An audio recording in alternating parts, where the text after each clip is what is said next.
میرا اس دنیا میں آنے کا مقصد کیا ہے؟ قرآن میں اللہ کہتا ہے کہ میں نے تمہیں کسی مقصد کے لیے پیدا کیا ہے.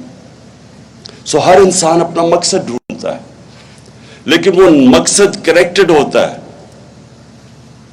کہ آپ اپنے معاشرے کہ جتنا اللہ آپ کو نوازتا جائے،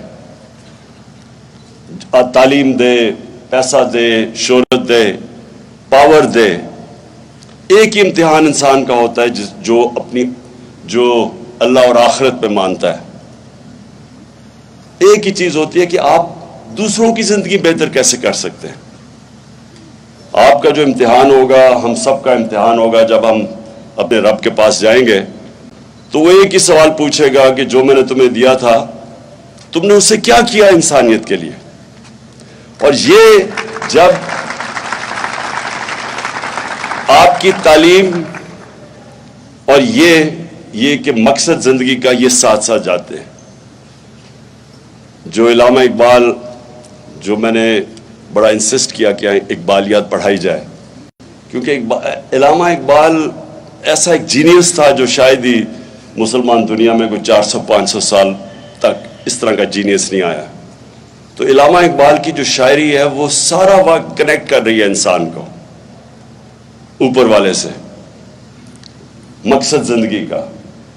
اور اسی مقصد کی زندگی کے اندر یہ بھی ہے کہ اللہ ہمیں، جب آپ لا الہ الا اللہ پڑھتے ہیں تو اصل میں آپ اپنی آزادی کا دعویٰ کر رہے ہیں، کیونکہ صرف آزاد انسان اوپر جاتا ہے. اقبال کا شاہین آزاد ہوتا ہے، زنجیریں توڑ کے وہ اوپر جاتا ہے.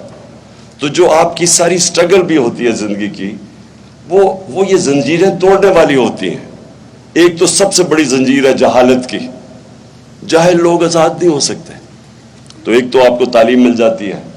پھر جو دوسری زنجیر ہے وہ ہم بت بنا دیتے ہیں اپنے راستے میں، جن کی ہم پتہ سوچے سمجھے بغیر ان کی پوجا کرتے ہیں، جس میں خوف کا بت ہے جو کہ آپ کا دین توڑتا ہے. خوف کا بت کہ اللہ کہتا ہے کہ میری رزق میرے ہاتھ میں ہے، میں نے تم کرو گے فیصلہ، میں کروں گا تمہیں کتنی رزق ملے گی.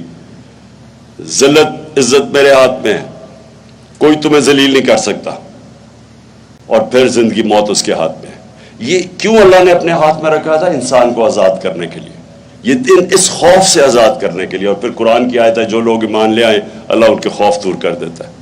تو جو بھی زندگی میں جس نے بھی بڑے کام کیے ہیں، جو بھی، وہ ہمیشہ آزاد ہوتا ہے.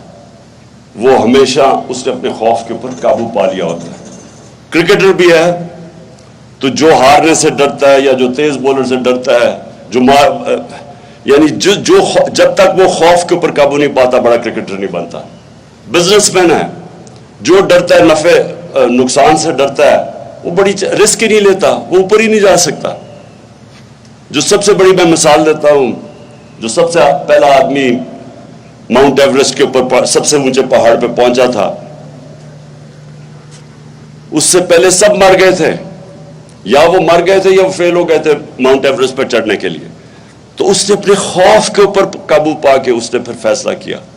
لاجک نہیں تھی. جو علامہ اقبال سارا وقت کہتے ہیں کہ عقل کا غلام نہ بنو. عقل تو کہتی تھی کہ اوپر کوئی جو چڑھے گا یا مر جائے گا یا فیل ہو جائے گا. ایمان ہوتا ہے، فیتھ ہوتا ہے جو کہتا ہے میں ادھر جا سکتا ہوں جدھر باقی نہیں جا سکتے. یہ آئیڈیلزم ہوتی ہے، یہ ایمان سے آتی ہے اور یہ اپنے خوف کے اوپر قابو پا کے آتی ہے. تو آپ کے پاس ایک بڑی گولڈن اپرچونٹی ہے. ملک میں اللہ نے سب کچھ دیا ہے. ہماری بدقسمتی ہے کہ ہم کبھی حقیقی طور پہ آزاد نہیں ہوئے. فیصلے کوئی اور کرتا ہے ہمارے، باہر سے ڈکٹیشن آتی ہے. انصاف دوسری چیز آزاد کرتا ہے. انصاف کیا ہوتا ہے؟ رائٹس دیتا ہے، آپ کو حقوق دیتا ہے. جب نبی صلی اللہ علیہ وسلم نے مدینہ کی ریاست سنبھالی تھی تو انہوں نے سب سے پہلے عدل اور انصاف قائم کیا تھا.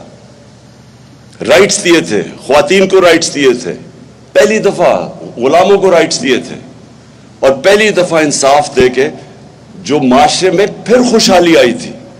پہلے انصاف آتا ہے پھر خوشحالی آتی ہے. کسی بھی معاشرے میں جدھر انصاف نہیں ہے وہاں خوشحال نہیں ہے. ساری آپ ڈیولپنگ ورلڈ دیکھ لیں، ساری ڈیولپنگ، ہر غریب ملک دیکھ لیں، جو بھی غریب ملک ہے اس کے اندر انصاف نہیں ہے، اور جو سب سے خوشحال ملک ہے وسائل کے باوجود وہ خوشحال ہیں کیونکہ وہاں انصاف ہے۔ سوئٹزرلینڈ میں کچھ بھی نہیں ہے، 99.9% ہے ان کا رول آف لا انڈیکس، کہ سب سے زیادہ انصاف ہے۔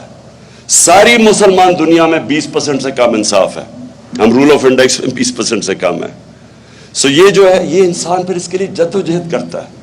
آزادی کوئی دیتا نہیں ہے پلیٹ پہ، زنجیریں گرتی نہیں ہیں، توڑنی پڑتی ہے۔